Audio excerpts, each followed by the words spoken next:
Bom dia, irmãos. Os irmãos que compartilham aqui na localidade de Santo Antônio do Monte, estávamos considerando da sequência um assunto, ou da sequência alguns assuntos acerca dos últimos dias, acerca de tudo que tem acontecido como sociedade, como mundo, como o caos geral. Então pareceu-me bem compartilhar uma palavra com os irmãos acerca do mundo. Então gostaria que os irmãos abrissem suas Bíblias em 1 João, capítulo 2, verso 15. Não ameis o mundo, nem as coisas que há no mundo. Se alguém amar o mundo, o amor do Pai não está nele. Porque tudo que há no mundo, a concupiscência da carne, a concupiscência dos olhos e a soberba da vida, não procede do Pai, mas do mundo. Ora, o mundo passa, bem como a sua concupiscência. Aquele, porém, que faz a vontade de Deus, permanece eternamente. Pai, nós gostaríamos de pedir a Tua ajuda, o Teu socorro, a Tua provisão para esses últimos dias, Senhor. Necessitamos que o Senhor derrame sobre nós uma porção extra do Teu Espírito, Senhor. Que o Senhor acenda novamente as nossas lâmpadas, Senhor. Que o Senhor realmente ilumine os nossos caminhos, Senhor. Senhor, envia a Tua luz e a Tua verdade, Senhor. Não queremos ser enganados, não queremos ser confundidos, queremos estar diante do Senhor. Por isso pedimos, abre a Tua palavra para nós. Ministra o nosso coração. Nós te pedimos no Teu amado nome, ó Senhor Jesus. Irmãos, esse tema eu já venho tratando com os irmãos na reunião dos lares. É um tema muito atual, um tema muito real para os últimos dias. Porque nós, como povo de Deus, somos facilmente enganados. Nós vivemos vidas que muitas das vezes se perdem no decorrer do caminho. As nossas emoções, elas são oscilantes demais. Então, João aqui, a carga do seu coração é falar sobre luz e trevas. A chave do seu coração, o peso do seu coração é falar sobre perdão e pecados. Sangue de Cristo. Nós chegamos no capítulo 2 e ele vem falar sobre o mundo. O que é o mundo? Então, a primeira frase que nós nos deparamos aí é: não ameis o mundo. Nós sabemos que essa palavrinha mundo, ela significa cosmo. Ela se envolve com todo aquele sistema global. Ela tem também uma característica de humanidade. Ela também tem uma característica de ser humano, de uma esfera de governo. Mas se nós pensarmos bem, o mundo, do que ele é constituído? A sociedade como um todo, o que nós vivemos hoje como sociedade, o que é que ela é constituída? Ao ponto de João escrever: não ameis o mundo. Irmãos, se você abrir comigo em João, capítulo 19, verso 19, o Evangelho de João, nós também vamos nos deparar com o que era o mundo na época de Jesus. O que era o mundo na época de Jesus. Pilatos escreveu um título e colocou no sino da cruz. O que estava escrito era: Jesus Nazareno, o Rei dos Judeus. Muitos judeus leram esse título porque o lugar em que Jesus fora crucificado era perto da cidade. E estava escrito em hebraico, latim e grego. Gostaria que os irmãos observassem essas três línguas predominantes da época: hebraico, latim e grego. Irmãos, a nação de Israel, ela foi invadida, ela foi dominada por Roma. A língua predominante, uma das línguas predominantes ali, era o latim, era a língua de Roma. Mas Israel também foi dominado, foi meio que invadido por uma nação grega, por um povo culto, por um povo intelectual. E como a nação de Israel, nós sabemos, falava hebraico. Mas isso não está escrito aí, não é à toa. Isso tem grandes lições para nos ensinar. Isso tem profunda realidade espiritual nesse assunto do mundo. Porque se nós pegarmos o hebraico aí, representando a língua dos judeus, é religião. A religião. porque era a religião predominante. A nação de Israel era uma grande religião. Não era apenas uma nação, mas uma grande religião. Também nós vemos aí o latim representando a política. Quem dominava Israel era Roma. Então nós temos aí a política representada pelo latim. E nós temos aí o grego, representado pela cultura que envolveu aquele povo. Os gregos, cultura de Grécia. Irmãos, então se nós perguntarmos o que é o mundo, está aí. O mundo é constituído, observe essa frase, o mundo é constituído por uma grande política, uma grande religião e uma grande filosofia, ou uma grande cultura. Se você olhar para o sistema como um todo hoje, o caos que tem acontecido, você vai se deparar exatamente com isso. Uma grande briga política, uma grande cultura envolvida e uma grande religião. A igreja como um todo, a cristandade como um todo, tem passado os dias terríveis por falta de identidade, por falta de conhecer realmente quem Jesus Cristo é. Então, vamos por parte. Então, se te perguntassem, quem crucificou o Senhor Jesus? A nossa resposta, às vezes, seria os meus pecados. Sim, foram os nossos pecados. Ele morreu por causa dos nossos pecados. Mas quem em si crucificou o Filho de Deus? Quem crucificou o Filho de Deus foi a política, a religião e a cultura. Por isso que essa tábua foi colocada em cima da cruz. A política, a religião e a cultura foram os que crucificaram o nosso Senhor. Eu gostaria que você voltasse algumas páginas comigo no Evangelho de Mateus, só para nós vermos o que a religião fez com o nosso Senhor.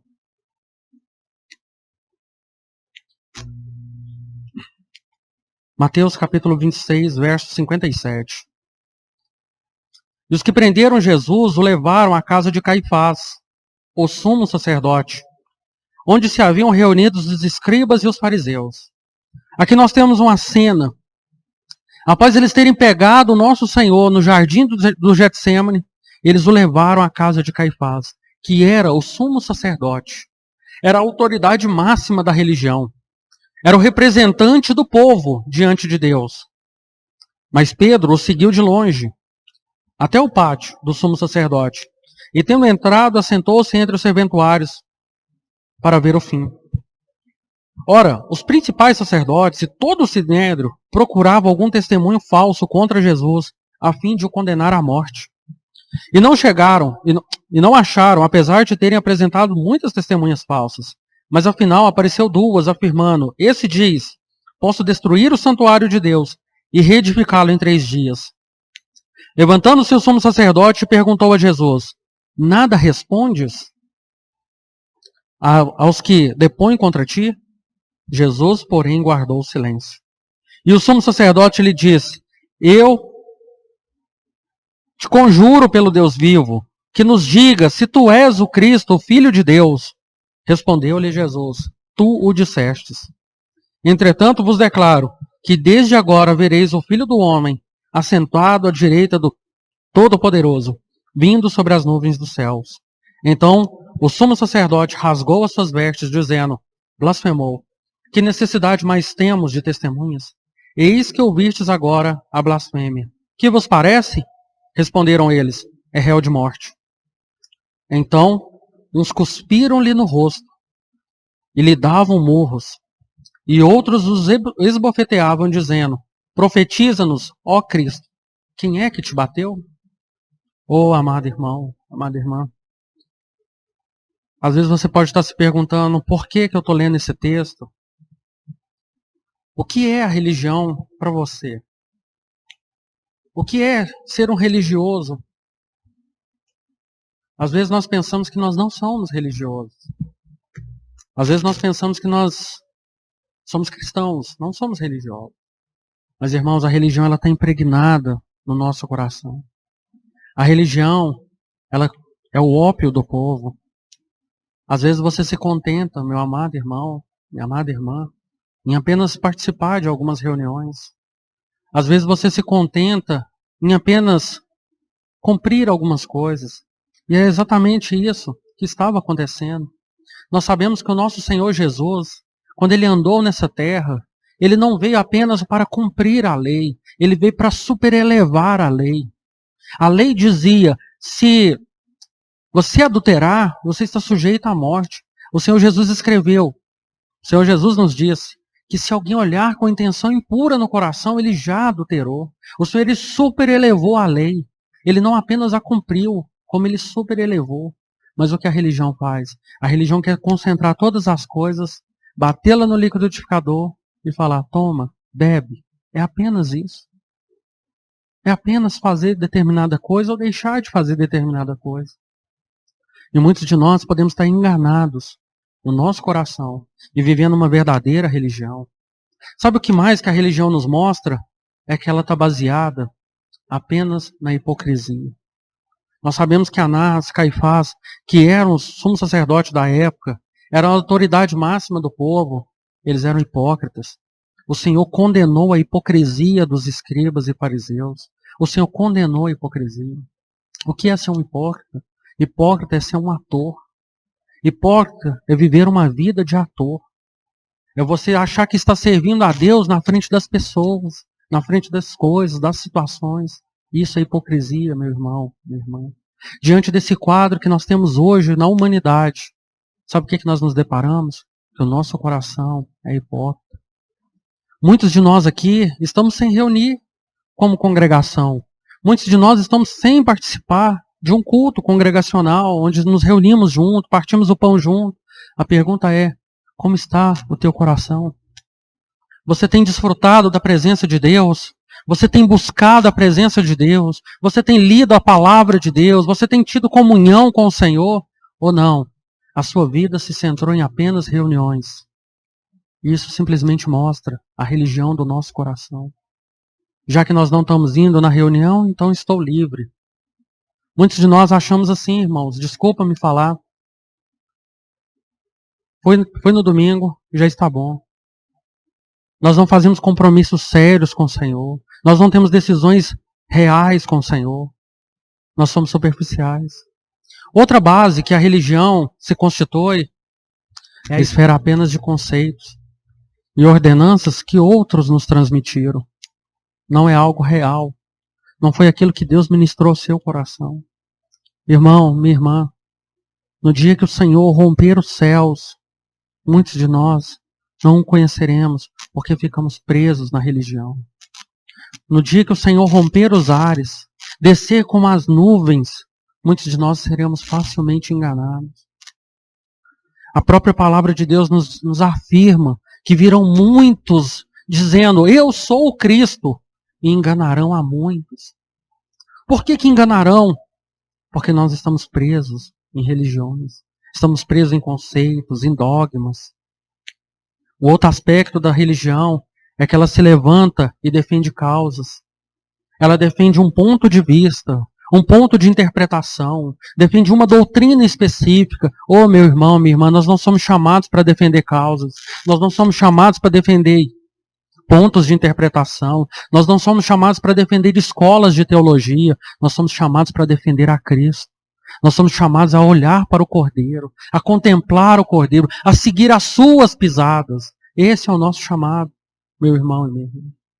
Por isso eu quero te pedir, em nome do Senhor, vai diante dele, examina como está o teu coração.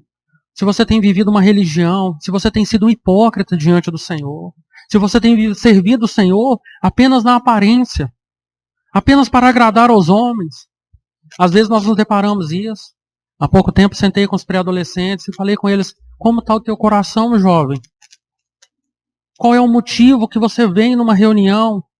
O porquê você participa de um culto? Por que você participa de um culto? É por obrigação? É apenas porque o seu pai e sua mãe te obriga? Oh, irmãos, falando isso de jovens, mas muitos de nós, anciãos de dias, temos vivido dessa forma. Temos ido apenas para que os outros achem que está tudo bem, para que as pessoas pensem que a minha vida está toda boa, né? Para que eles não invadam a minha privacidade, me perguntem o que está acontecendo. Ô irmão, irmã, Saiba, a sua religião, o estilo de vida que você tem vivido, foi o que crucificou o Senhor. O estilo de vida que nós temos vivido crucificou o nosso Senhor. Um outro termo, uma outra coisa que eu gostaria de deixar com os irmãos é a política. Então muitos de nós poderíamos levantar uma bandeira e falar, não, eu não sou político. Eu não sou candidato a vereador, eu não sou candidato a prefeito. Não é apenas isso. Tem mais do que isso. Olha que interessante. Capítulo 27, verso 11. Então aqui nós vemos Jesus perante o Sinédrio, né? O texto que nós lemos. E agora nós temos Jesus perante Pilatos. Então nós tínhamos Jesus diante da religião. Só uma observação. A religião também é uma grande inveja. Sabemos aqui que os judeus perseguiram o Senhor por inveja.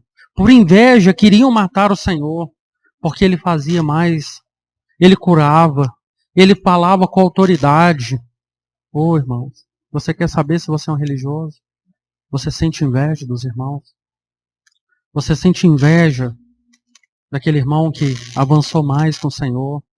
Você sente inveja daquele irmão que tem se sacrificado em prol do Senhor? Irmão, nós precisamos sondar o nosso coração. Então vamos para o segundo ponto. Jesus perante Pilatos. Jesus estava em pé ante o governador, e este o interrogou dizendo, és tu o rei dos judeus? Respondeu-lhe Jesus, tu o dizes. E sendo acusado pelos principais sacerdotes e pelos anciões, nada respondeu. Então lhe perguntou Pilatos, não ouve quantas acusações te fazem? Jesus não respondeu nenhuma palavra, vindo com isso admirar-se grandemente o governador. Ora, os anciões da festa por ocasião da festa, costumava o governador soltar ao povo um dos preços, conforme ele quisesse. Conforme ele quisesse. Grife essa frase. Naquela ocasião, tinha entre eles um preso muito conhecido, chamado Barrabás. Estando, pois, o povo reunido, perguntou-lhe Pilatos, a quem quereis que eu vos solte? A Barrabás ou a Jesus, chamado Cristo? Porque sabiam que por inveja o tinham entregado. Estando ele no tribunal, sua mulher mandou-lhe dizer, não te envolvas com esse justo, porque hoje em sonho muito sofri por seu respeito. Mas os principais sacerdotes e os anciões persuadiram o povo de que pedissem Barrabás e fizessem a morrer Jesus. Irmãos, nós vemos aqui que quem tinha autoridade para soltar um preso era o governador. Estava na mão dele. Mas o que a política é? A política é um verdadeiro lavar as mãos. E é isso que Pilatos fez. O que é a política? A política é um agradar o povo. A política é aquela voz que diz, voz de Deus, voz do povo. Por isso que por isso que Pilatos coloca Jesus e Barrabás, um do lado do outro. Irmão, imagine essa cena. Mentalize isso. Absorva essa palavra no teu coração. Eles colocaram o Rei da Glória, o Criador de todas as coisas. Porque dele, por ele e para ele foi feito todas as coisas. O Verbo encarnado. Aquele que nos purifica de nossos pecados. Aquele que nos garante uma eterna herança com o Pai. Eles colocaram ele diante de um salteador, diante de um assassino. Irmãos, a política estava ali. A política podia ter falado, não, é Deus. Nós não vamos matá-lo, nós não vamos prendê-lo, ele é Deus. Mas não, a política quis agradar o povo. Agora eu te pergunto, você deve estar pensando assim, o que isso tem a ver comigo? Irmãos, como está o teu coração diante da sociedade? O que você deixa de fazer por causa de Cristo para agradar o teu pai, a tua mãe, o teu irmão, a tua vida? Você é um verdadeiro político. Quando a cruz de Cristo aparece e quando os prazeres dessa terra aparecem, qual é a tua escolha?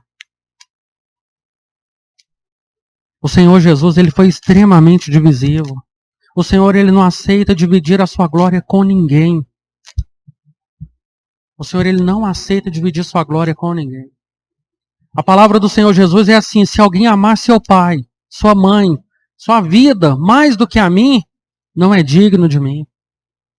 Oh, irmãos, essas palavras parecem ser duras, mas foram ditas da boca do nosso Senhor. Foi Ele que falou. Ele não aceita dividir sua glória com ninguém. Ele não aceita você estar dividido entre dois caminhos. A palavra do Senhor em Apocalipse é: quem dera fosse frio ou quente, como você é morno. O que é política? O que é ser política? É você ser morno. É você não ser por causa de Cristo. É você não levantar a bandeira de Cristo. A bandeira de Cristo na tua vida, nos teus relacionamentos, na tua empresa, nos teus negócios. Isso é ser político. Ser político é quando aquele colega de trabalho faz aquela piadinha e você ri, e você se contenta, e você entra junto. Você não racha ali. Você não mostra quem Cristo é. Isso é ser político. Oh, meu amado irmão, minha amada irmã. Quantos de nós estamos presos nesse sistema? Quantos de nós agora poderíamos optar por Cristo ou por esse assassino que somos nós? Quantos de nós temos que optar por Cristo ou esse traiçoeiro que habita dentro de nós? Nós temos aí um quadro belíssimo. Há um novo homem que é Cristo e o velho homem que é Barrabás. Então o povo grita, o povo proclama: solta-nos, Barrabás. Solta-nos esse assassino. E o que nós fazemos com esse Jesus? Crucifica. E é isso que o Senhor todo dia fala conosco. Escolhe Cristo ou você. Cristo ou sua mãe. Cristo ou seus interesses. Oh, irmãos, como nós precisamos sondar isso nesses últimos dias. Como já ouvimos vários irmãos compartilhando até aqui. Dias em que o Senhor está às portas. Dias em que o mundo está clamando. O mundo está gemendo. Dias em que a igreja está no seu momento de glória. No seu momento de ápice, de se encontrar com o Senhor. Muitos de nós estamos perdidos. Muitos de nós estamos amando a nós mesmos. Hoje nós podemos nos voltar para o Senhor. Confessar os nossos pecados, ter um novo caminho daí em diante.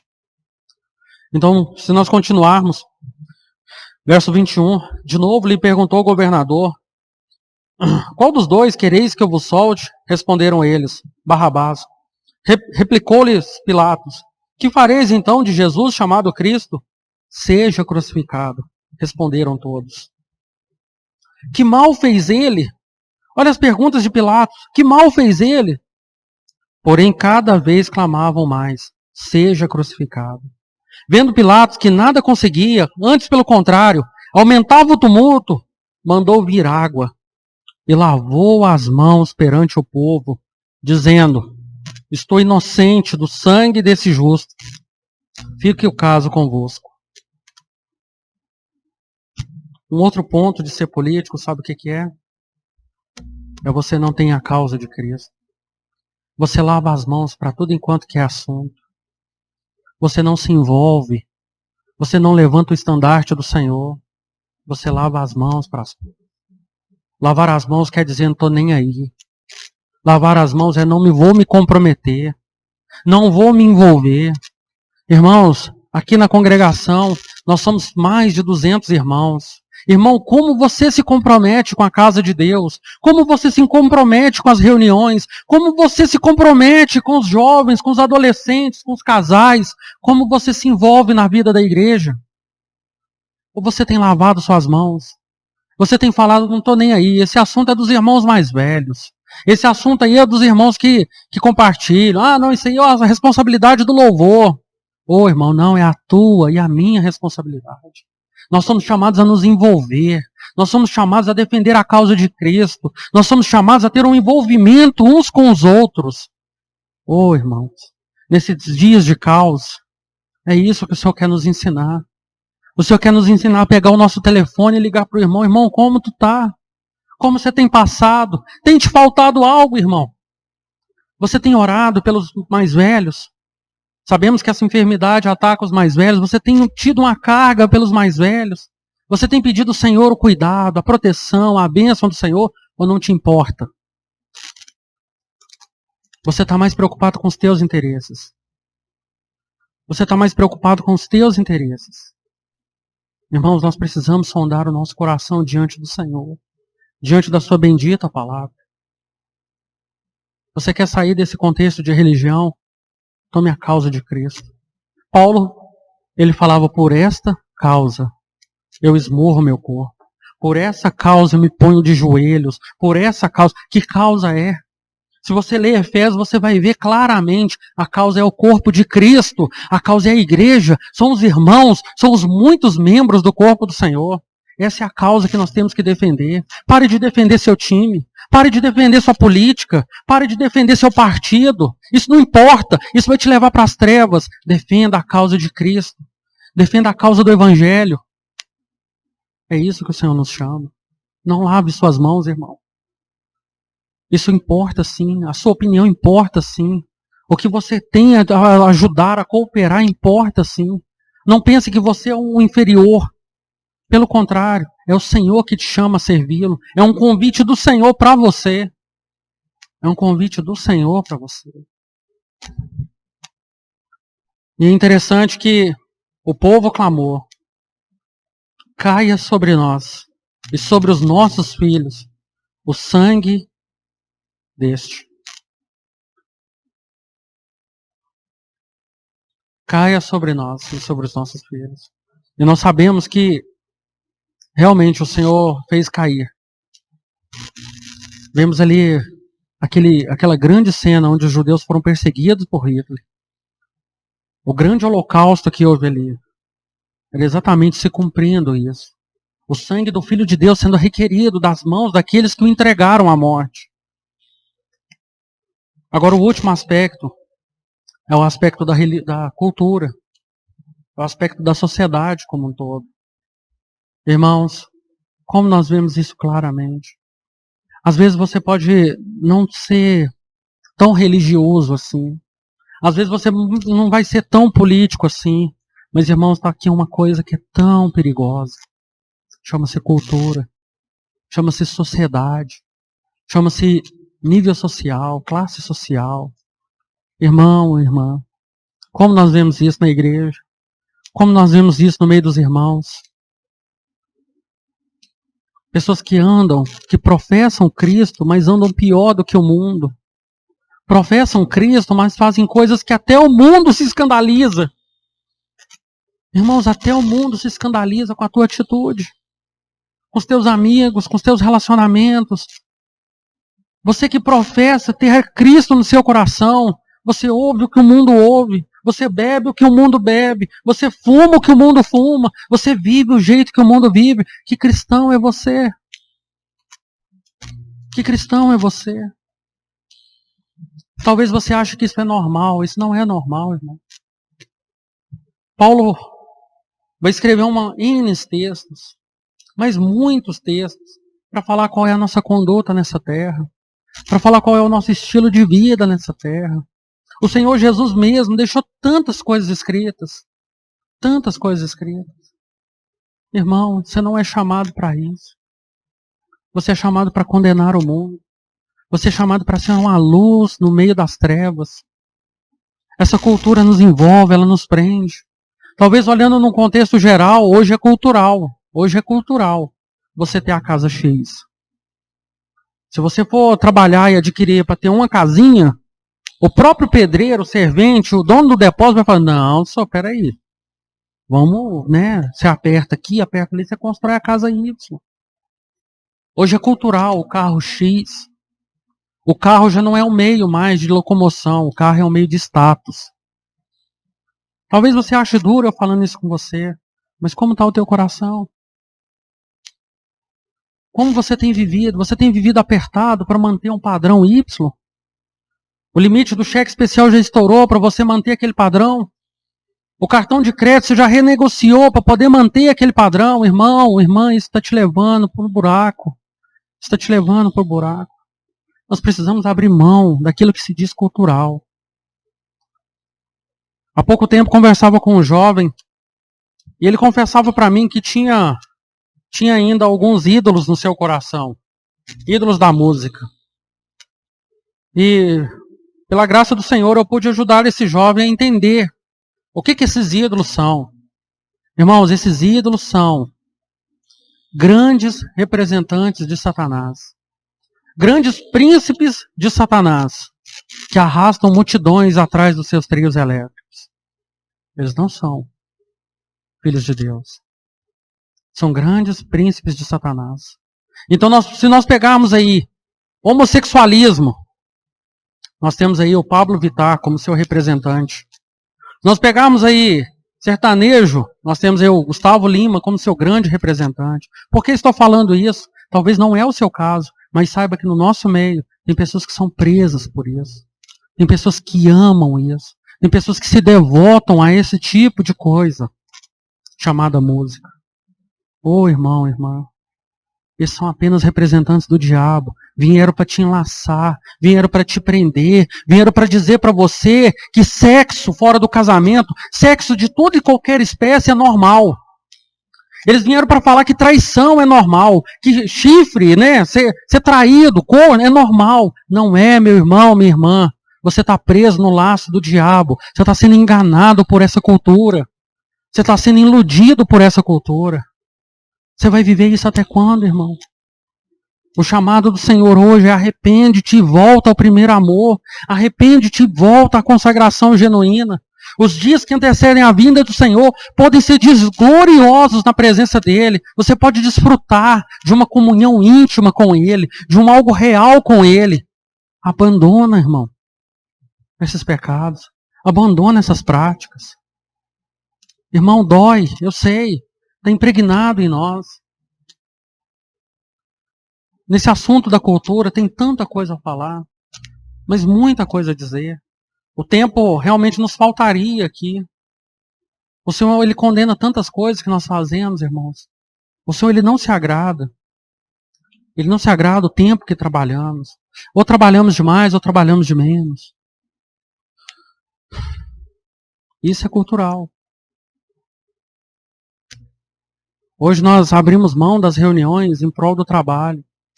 Isso tem uma aparência de correto, de ser certo, de ser honesto. Ô, irmão. Hoje nós abrimos mão de tantas coisas em prol da cultura, em prol da sociedade. Nesse assunto da cultura, da sociedade, eu quero te dizer que não é normal, irmão. Não é normal você viver no mundo e viver na igreja. Isso não é normal. Não é normal você se satisfazer dos prazeres do mundo e querer desfrutar isso da igreja. Não é normal. Muitas das vezes nós olhamos para a congregação e vemos os irmãos sufocados, vemos os irmãos desanimados, vemos os irmãos sem motivação, mas a pergunta é, como está o teu relacionamento com o Senhor? Não é o seu relacionamento na igreja, não, o seu relacionamento em casa com o Senhor. Irmãos, a nossa medida de espiritualidade, não é atingida pelo quanto alcançamos, e sim pelo quanto negamos. A medida da espiritualidade não é o quanto alcançamos de Cristo, não. É o quanto nós abrimos mão por causa de Cristo. Você entendeu? Não é o quanto, agora eu já conheço o Apocalipse. Não, isso não te qualifica, meu irmão. Isso não te qualifica. Agora eu já exerço um cargo na igreja. Não, isso não te qualifica. É o quanto você abriu mão por causa de Cristo. Então nós pegamos as palavras do apóstolo Paulo, que ele vai falar assim, por causa dele, eu abri mão de todas as coisas. E as considero como estrume por causa de Cristo. Não é o quanto você alcançou, é o quanto você deixou. Aquele dia o Senhor vai te pedir, é o quanto você abriu mão por causa dele. É o quanto você deixou relacionamentos por causa dele. É o quanto você deixou tempo por causa dele. É o quanto você deixou por amor a ele. É esse o nosso chamado, irmãos. Olha como que isso está envolvido com a responsabilidade. Olha o quanto que isso está entrelaçado com a responsabilidade. O Senhor é aquele que está de braços abertos, nos convidando. E somos nós que rejeitamos o seu amor. Somos nós que estamos virando as costas para o Filho de Deus. Somos nós. Naquele dia nós não vamos culpar o Senhor. Ah, Senhor, o Senhor podia ter me dado mais graça. Ele falou, eu derramei toda a graça. Naquele dia nós não vamos poder falar, ah, Senhor, mas meu pai e minha mãe falaram, não, eu era tudo para você. Você que não quis. Que essas palavras fiquem de exortação no nosso coração.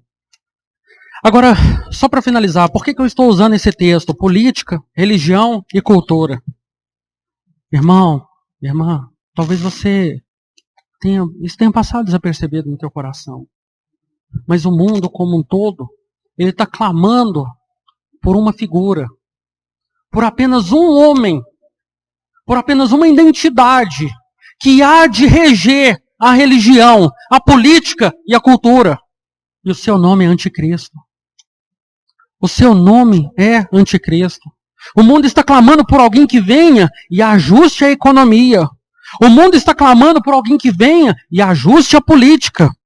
Todos nós temos problemas no âmbito cultural. Todos nós temos problemas no âmbito da cultura, no âmbito da política, da religião. Então, o mundo está clamando por uma identidade. Uma identidade. E o seu nome é Anticristo. Irmãos, e ele vai enganar muitos cristãos.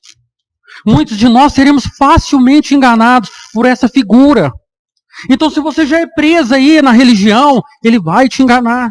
Se você é preso na política, se você não abre mão do Senhor, se você não abre mão pelo Senhor, se você vive conceitos errados, prazeres errados, cultura errada, o anticristo vai te enganar, irmão.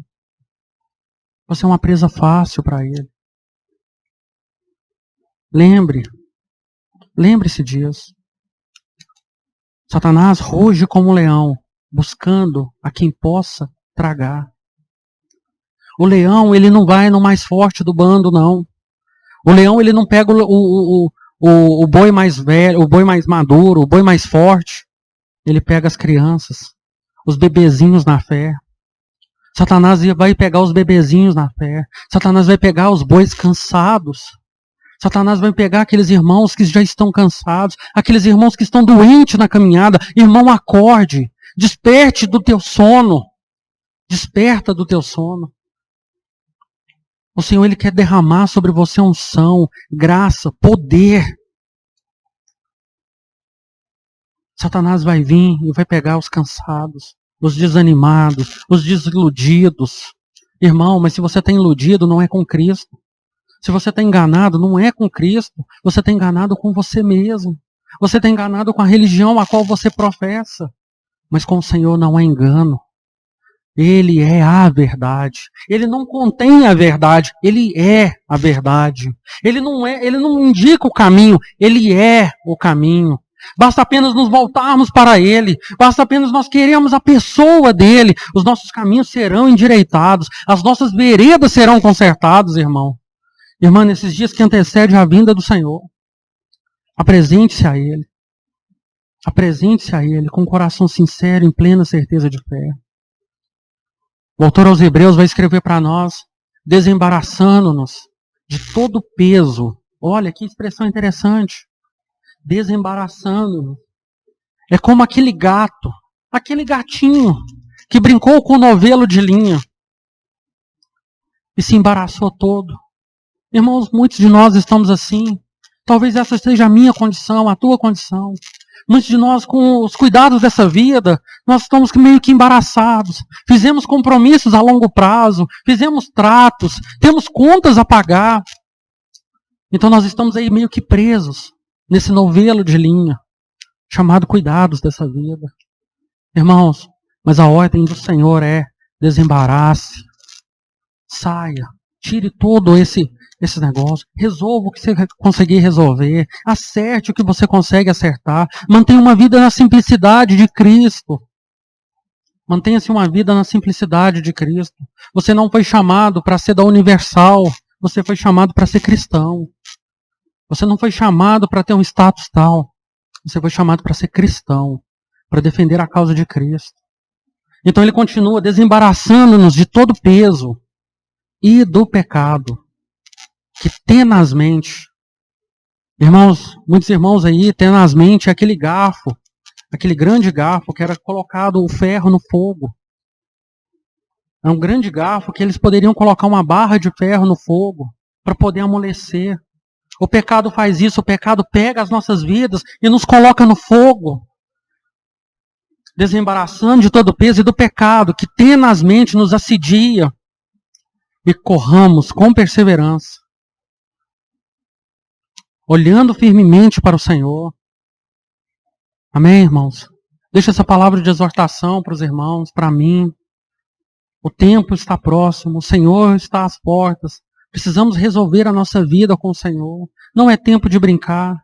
Não é tempo de você professar uma religiãozinha, professar uma consagraçãozinha. Não, não é tempo disso. É tempo de sermos fervorosos de espírito. É tempo de pegarmos a nossa botija e falarmos: Senhor, derrama. Derrama do teu azeite, Senhor. É tempo de esvaziarmos das nossas vasilhas, como nosso irmão sabiamente compartilhou esses dias. É tempo de nós nos achegarmos ao Senhor e falar: Senhor, eu tenho sido nércio. Eu tenho sido imprudente, Senhor. Eu tenho vivido ao meu prazer, Senhor. É tempo de nós chegarmos diante do Senhor com uma consagração real e genuína. Por isso eu te convido, vamos orar, irmãos. Vamos orar. Pai, nós te pedimos, Pai, no nome do teu Filho Jesus, visita a tua igreja, Senhor. Visita a tua igreja com arrependimento, Senhor. Visita a tua igreja com consagração, Senhor. Senhor, nós temos falhado diante do Senhor. Nossa vida tem sido ao nosso bel prazer, Senhor. Temos satisfeito as nossas vontades, Senhor. Senhor, temos nos envolvido com as coisas deste mundo, Senhor. Esse mundo tem nos cegado, Senhor. Temos sido tão escravizados. Senhor, visita-nos, Senhor. Visita a tua vinha, Senhor. Resplandece o teu rosto sobre nós, Senhor. Queremos ser iluminados pelo Senhor. Queremos realmente ser constrangidos pelo teu amor nesse dia, Senhor. Por isso te pedimos, constrange-nos com o teu amor. Leva-nos a ver as coisas que hão de acontecer. Leva-nos a ter uma visão do futuro, uma visão da glória, uma visão do reino, Senhor. Oh, Senhor, nós queremos sim, Senhor. Queremos abrir mão de tudo isso, Senhor. Queremos abandonar o pecado, Senhor. Queremos abandonar os embaraços dessa vida, Senhor. Constrange o nosso coração. Nós te pedimos, amado Senhor. Senhor, nesse momento visita os nossos irmãos que estão enfermos, Senhor.